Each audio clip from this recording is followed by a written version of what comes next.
Hey guys, I'm Michael Durr with Top Speed Golf, and today I found myself in a water hazard. So last night it actually rained quite a bit, so we have a bunch of water here in the bunker, so I figured we go over how to hit the shot when we're actually in the hazard and we don't get a free drop, and we also don't want to get our shoes dirty. So you know, if you got a nice pair of shoes but you have a close match with your buddies and you want to continue that match without ruining your shoes, well, you got to get them off and you got to hit the shot and you got to hit it well if you want to stay in the game. So that's what we're going to go over right now.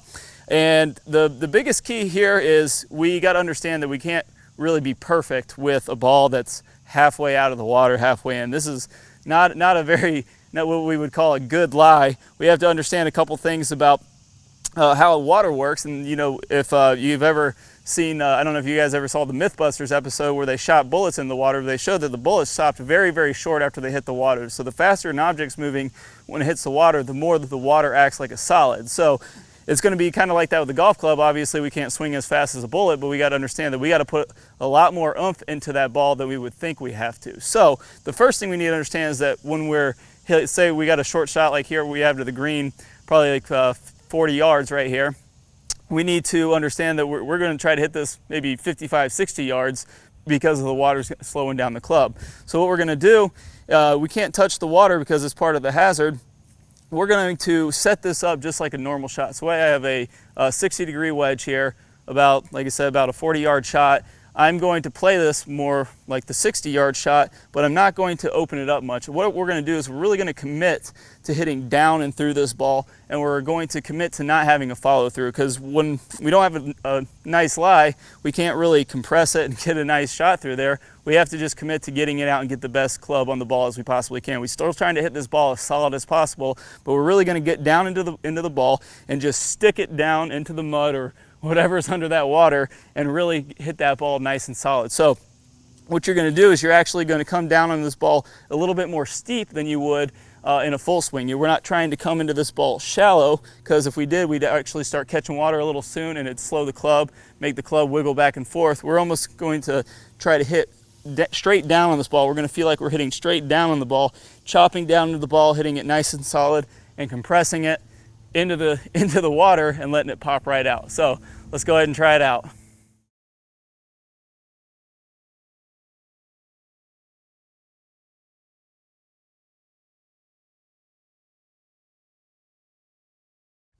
All right guys, so the four things you're going to want to remember: hit it steep, hit it solid, swing hard, and bring a towel because you're going to get it in the face. We'll talk to you guys soon.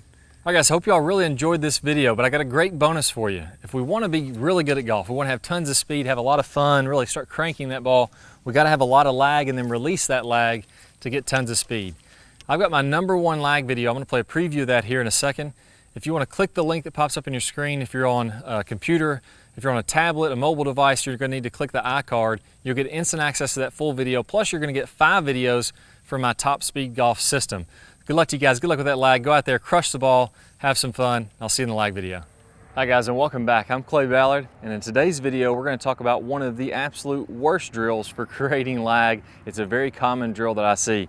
And in this drill, what we're going to do is we're going to set the wrist very early to create an angle of lag, and then we're going to try to hold this throughout the swing. It's one of the worst things that you can do to build lag. I'm going to talk about the science behind why this is the case, and I'm also going to give you a great drill to help you improve your lag, all in this video. Let's go ahead and get started. If I do it this way versus holding that position, exact same thing happens when we're building the lag in the golf swing.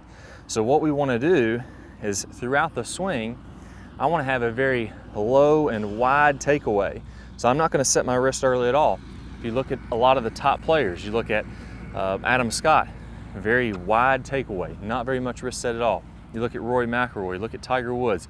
All these players are using a wide takeaway and not getting very much wrist set, so that later in the swing, as we start down, we can increase this wrist set, and we're really only going to max out this angle of lag for a split second in the downswing. Okay, so a 3-step drill here. Now, as we get started with this, I want to remind you that the fulcrum in this golf club for getting a massive amount of lag is right at the end of the golf club. This is where I want my hinge point to be.